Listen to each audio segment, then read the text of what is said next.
Hello दोस्तों, स्वागत है आप लोग का एनसीईआरटी जोन में। बीपीएससी टीआरई 2.0 से रिलेटेड कुछ जानकारी है, उसको हम डिस्कस करेंगे। इस वीडियो में जो 3-4 क्वेश्चन है उसको हम टैकल करेंगे। एक तो मार्कशीट जारी हो गया है, सेकंड सप्लीमेंट्री रिजल्ट से रिलेटेड नंबर ऑफ सीट कितने हैं, और क्या सप्लीमेंट्री रिजल्ट में जो कंप्यूटर साइंस में यूआर में जो नोटिफिकेशन में दिया था उससे कम जो सीट दिया गया, क्या बाकी पे रिजल्ट आएगा? एक एक पॉइंट को हम डिस्कस करेंगे। सबसे पहले से समझिए, पहला पॉइंट है मार्कशीट आ गया है। तो मार्कशीट आ गया तो प्लीज़ अपने मार्क्स को एनालाइज कीजिए। क्या देखना है कि यार जीएस में कितना रहा और कंप्यूटर में कितना रहा, और कंप्यूटर में फिर अब देखो कि कंप्यूटर में आपका कम रहा। जैसे मान लो आपका कंप्यूटर में रहा 50 या 55, ठीक है। फिर आप देखो कि कंप्यूटर के किस पोर्शन से मेरा गलत हुआ। क्या जो फंडामेंटल वाला चैप्टर था उससे गलत हुआ, सी प्लस प्लस वाला क्वेश्चन से गलत हुआ, या कंप्यूटर नेटवर्क वाले क्वेश्चन से गलत हुआ, किससे गलत हुआ, या डीबीएमएस से गलत हुआ। क्लियर, आपको ये पता चलना है। और किस टॉपिक से गलत हुआ, किस तरह से गलत हुआ, क्या सिली मिस्टेक वाला, ये भी आप तक पता लगा ही लिए होंगे। ये जरूर है कि जो क्वेश्चन में सिली मिस्टेक हो गया वो आगे हमें नहीं करने हैं या कम से कम करने हैं। सिली मिस्टेक इक्का दुक्का तो होगा, लेकिन इसका नंबर आप जितना कम करो रिजल्ट आने का चांसेस उतना ज़्यादा बढ़ेगा, ठीक है ना। सिली मिस्टेक को हमको कम से कम करना है। उसके बाद अपने जीएस मार्क्स जिस तरह कंप्यूटर में देखे, जीएस में भी ऐसे ही देखो कि मेरा मॉडर्न में कितना कम है, या मेरा मैथ्स गलत हो गया था, ठीक है, मेरा ज्योग्राफी में कम है, साइंस में कम है, करंट अफेयर्स में कम है। साइंस में कैसे क्वेश्चन गलत हो रहा है, केमिस्ट्री वाला गलत हो रहा है, फिजिक्स वाला गलत हो रहा है, कैसे। तो आपको एक एक पॉइंट एनालाइज करना होगा और उस पॉइंट पे ज़्यादा मेहनत करना होगा ताकि इस बारी आपका रिजल्ट नहीं गड़बड़ हो, ठीक है। सेकेंड है सप्लीमेंट्री रिजल्ट पे जो क्या टॉपिक होता है। सप्लीमेंट्री पे साफ साफ बोला गया है जो मल्टीपल रिजल्ट होते हैं ना, मल्टीपल रिजल्ट जो होते हैं वहीं उसी पे सप्लीमेंट्री रिजल्ट आएगा। मल्टीपल रिजल्ट का मतलब जिसका 11th 12th में, 9 10th में, 6 to 8 में हुआ है उनके लिए। तो आप बताइए, आप लोग तो एग्जाम दे रहे हैं 11th 12th के, कंप्यूटर साइंस वाला तो 11th 12th का एग्जाम दे रहे हैं, वो तो उनका तो फिर कोई चांस ही नहीं बता। बहुत रेयर पॉसिबिलिटी है, बहुत रेयर पॉसिबिलिटी होती है कि कोई बच्चा 9 10th में चला जाए, अगर उनका जिला करीब हो 9 10th में चला जाए, 11th 12th का सीट छोड़ दो। लेकिन मैं जितने लोगों से मिला हूँ उसमें से बहुत रेयर मुझे कोई मिला हो जो बीएड भी किया हो, मतलब जिसने बीटेक या बीसीए एमसीए कर लिया उसके बाद बीएड भी किया हो। तो आपके पास तो ये चांसेस तो वैसे भी ख़त्म थे, आपके पास तो बस एक एग्ज़ाम था। तो जो इस एग्ज़ाम में बहुत रेयर पॉसिबिलिटी होगी कि किसी और एग्ज़ाम में रिजल्ट हो गया और वो ज्वाइन नहीं किया, तो उसको सप्लीमेंट्री में नहीं ला रहे हैं।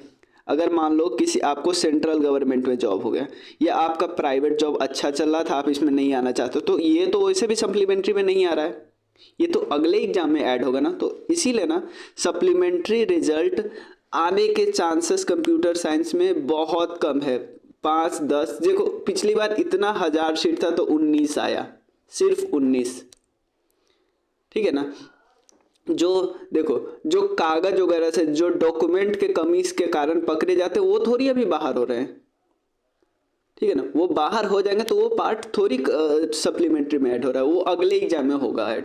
नहीं तो टीआरई 1 में जो बाहर हो गया रहता वो टीआरई 2 में नहीं आ जाता, सीट ऐड हो जाता, लेकिन हुआ ऐसा ऐड नहीं हुआ,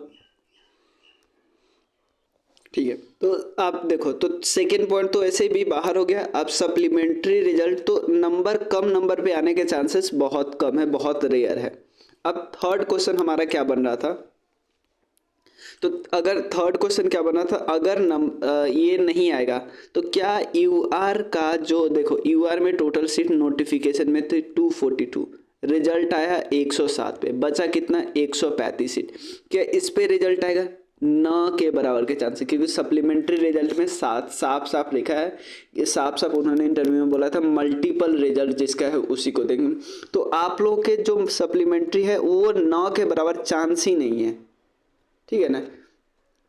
चांस ही बहुत रेयर पॉसिबिलिटी हो जाती है कि कुछ हो, मल्टीपल रिजल्ट हो, कैसे भी जो बीएड किया हो चला जाए 9-10 में, अगर उसको अपना जिला मिल गया तो ऐसे ही कारण हो सकते हैं। तो ऐसे कारण कितने होंगे? जब वो पिछले बार 8,000 में सिर्फ 19 हुआ, तो इस बार तो और कम होंगे ना।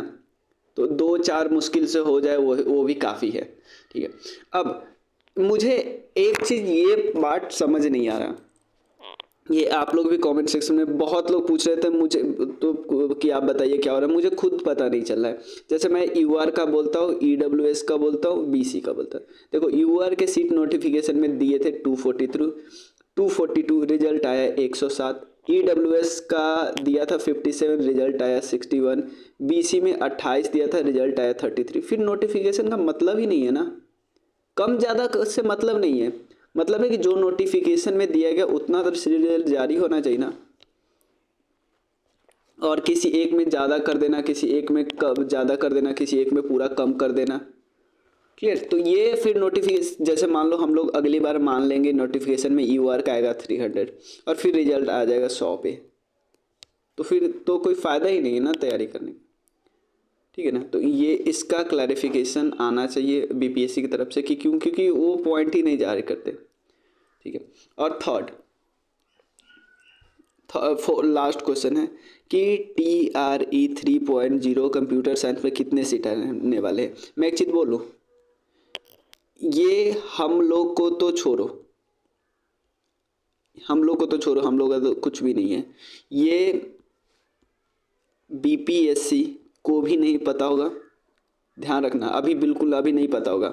अब क्या शिक्षा विभाग को पता होगा? मुझे लगता है उनको भी अभी पता नहीं हो। कैसे? क्योंकि ये हर डिस्ट्रिक्ट से बाहर हुआ है, 38 जिला से बाहर हुआ। तो 38 जिला से बाहर हुआ तो, और ब्लॉक वैसे अलग अलग ब्लॉक से मतलब जिला से मान लो बाहर हुआ, तो हर जिला से कैसे कैसे क्या क्या बाहर हुआ वो कंपाइल किया जाएगा ना शिक्षा विभाग में, और वो शिक्षा विभाग कंपाइल करेगी तब बीपीएससी की देगी। तो हो सकता है ये कंपाइलेशन अभी शिक्षा विभाग के पास पहुंचा ही नहीं, या पहुंचा भी होगा तो इन्होंने अभी कंपाइल नहीं किया होगा, क्योंकि अभी इधर बाकी एग्जाम में व्यस्त थे।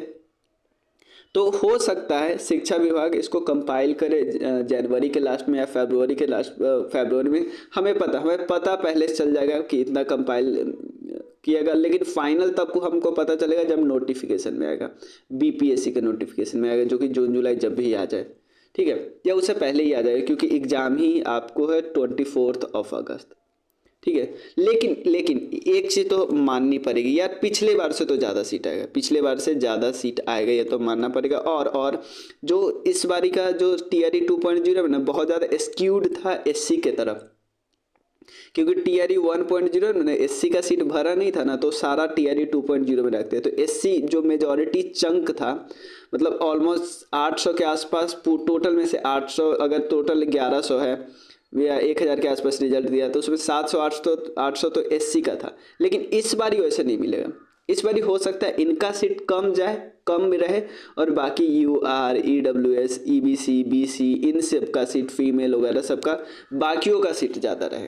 ठीक है ना, मतलब इतना जो बिल्कुल अलग ये हो गया था वो ऐसा नहीं होगा। तो TRE 3 में सीट आएगा, मान के चलना होगा। देखो हमारे पास कोई ऑप्शन है, ठीक है ना। देखो मुझे पता है यहाँ, और हम सब पता है कि हम लोग का मेन फोकस ये जो खासकर जो कंप्यूटर साइंस वाले का है, उनका मेन फोकस ये नहीं होता है, वो अलग से अपना काम कर रहे होंगे, लेकिन थोड़ा टाइम दे सकते हो। ठीक है ना, थोड़ा टाइम शुरू से ही दे सकते हो, लास्ट में 1 महीना मारामारी करने से अच्छा थोड़ा टाइम डेली दो, और अपना जो काम कर रहे हो, चाहे गवर्नमेंट जॉब कर रहे हो, जो जॉब कर रहे हो, मतलब प्राइवेट जॉब हम लोग कर रहे हैं या जो कर रहे हैं, लेकिन इसमें थोड़ा टाइम देना पड़ेगा। तो यही बस मुझे बोलना था, यही पॉइंट बोलना था। ठीक है, और आप अपना सुझाव भी कमेंट सेक्शन में दे सकते हो। इसमें इस पे किसी को सुझाव देना है तो दे सकता है। ठीक है ना, ये मुझे खुद समझ बिल्कुल नहीं आ रहा है। और सीट का देखो, अब इसके बाद प्लीज़ सीट का क्वेश्चन मत पूछना कमेंट सेक्शन में, कुछ नहीं पता यार, किसी को नहीं पता, किसी को नहीं पता। और यहाँ तो लोग दूसरे सब्जेक्ट का ही पूछने लगते यार, किसी सब्जेक्ट का किसी को कुछ नहीं पता अभी। ठीक है ना, बस एक चीज़ पता है कि वो बोले हुए हैं कि 40-50 हज़ार सीट आएगा। समझ में आया ना कि और जो TRE 1.0 में जो बचा है वो और TRE 2.0 में जो बचा है वो भी ऐड हो जाएगा। तो सीट आएंगे बट एक्यूरेट किसी को नहीं पता, और सबको तो अपने सब्जेक्ट से मतलब है ना। आप अपने सब्जेक्ट का पूछ रहे हो, हम अपने सब्जेक्ट का पूछ रहे हैं, किसी को नहीं पता। इसलिए जो सीट वाला ना टंटा ही अभी हटा देते हैं, ठीक है ना। क्योंकि देखो एक चीज़ मैं बोलूँ कि आपको फोकस अब किस चीज़ पे करना है। देखो आपको फोकस किस चीज़ पे करना है कि क्या, एक सेकेंड, हाँ, क्या अभी भी ध्यान रखना, क्या अभी भी जैसे BPSC TRE 2.0 में हम लोग कट ऑफ पर थे और कट ऑफ मतलब खेल रहे थे, क्या वैसा करना है TRE 3.0 में? नहीं नहीं नहीं नहीं नहीं, बिल्कुल नहीं। हम लोग को यार ऐसा नंबर ले आना है ना, ऐसा नंबर ले आना कि निश्चिंत हो जाए कि आप आराम से हम अपना काम करते हैं, रिजल्ट देगा, ज्वाइनिंग कर लेंगे, हो गया। समझ में आया ना। तो यानी ऐसे नंबर फोकस करना है जी। तो इसलिए ना मैं बोला कि आप एनालाइज करो GS का किस टॉपिक में गलत हुआ, कंप्यूटर के किस टॉपिक में गलत हुआ, एनालाइज करो। जैसे हम एनालाइज किए हुए, आप भी एनालाइज करो। और प्लीज़ टेलीग्राम ग्रुप ज्वाइन करो। अपना नंबर आप बता सकते हो, मैंने अपना डाला है, आप लोग भी अपना बता सकते हो कि किस में आया। जिसका और जिनका ज़्यादा नंबर आएगा उनसे हम लोग वो भी लेंगे, जैसे जिनका GS में ज़्यादा आएगा या जिनका कंप्यूटर में ज़्यादा होगा उनसे एडवाइस भी लेंगे, और वो एडवाइस हम सब लोग फॉलो करेंगे, ठीक है ना, कि कैसे आया क्या आया। ठीक है, तो मिलते हैं फिर नेक्स्ट वीडियो में, तब तक के लिए थैंक यू। आप इस चैनल को सब्सक्राइब ज़रूर कर लेना, ठीक है। जय हिंद। ठीक है, मिलते हैं फिर नेक्स्ट वीडियो में, तब तक के लिए शुक्रिया।